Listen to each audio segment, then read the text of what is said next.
каде што има проширување на постоечкиот капацитет на градинката, со што би се офатиле дополнителни 37 деца во две групи од 9 до 18 месеци и втората хетерогена група која што ќе офати деца од 3 до 6 години.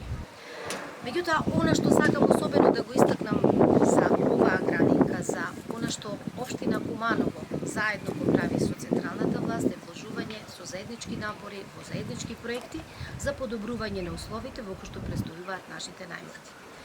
Концептот едно општество за сите функционира во општина Куманово и тоа е многу успешна приказна која е за поздравување, затоа што убавината на општеството ја даваат различностите кои што го креира тој мозаик.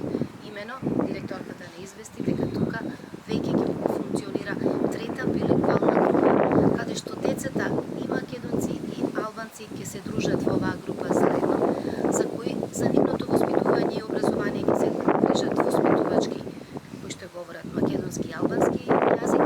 Меѓутоа, дополнително во изминатиот период информирана сум дека постојат уште две вакви групи, уште една албанско-македонска група и македонско-српска група. Тоа значи дека децата преку игра, преку дружење, едни со други ќе се запознаваат подобро, учејќи го јазикот на своето другарче кој што доаѓа од друга етничка заедница.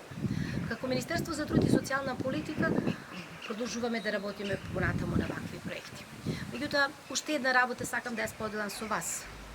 Одговорното однесување на вработените во градинката, почитувањето на протоколите за превенција и заштита од COVID-19 овозможија да оваа градинка во изминатиот период од отварањето на градинките од септември има само едно позитивно детенце во цел период кој што инфекцијата ја донесе од дома.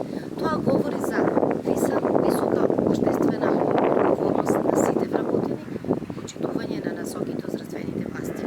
Јас, почитувана директорка, ви посакувам успешна работа и да продолжите вака одговорно да се грижите како за децата, така и за вработените, а на градоначалникот му посакувам проекција на нови вакви објекти за да го зголемиме офатот на деца во предучилишно образование и да исполниме нашето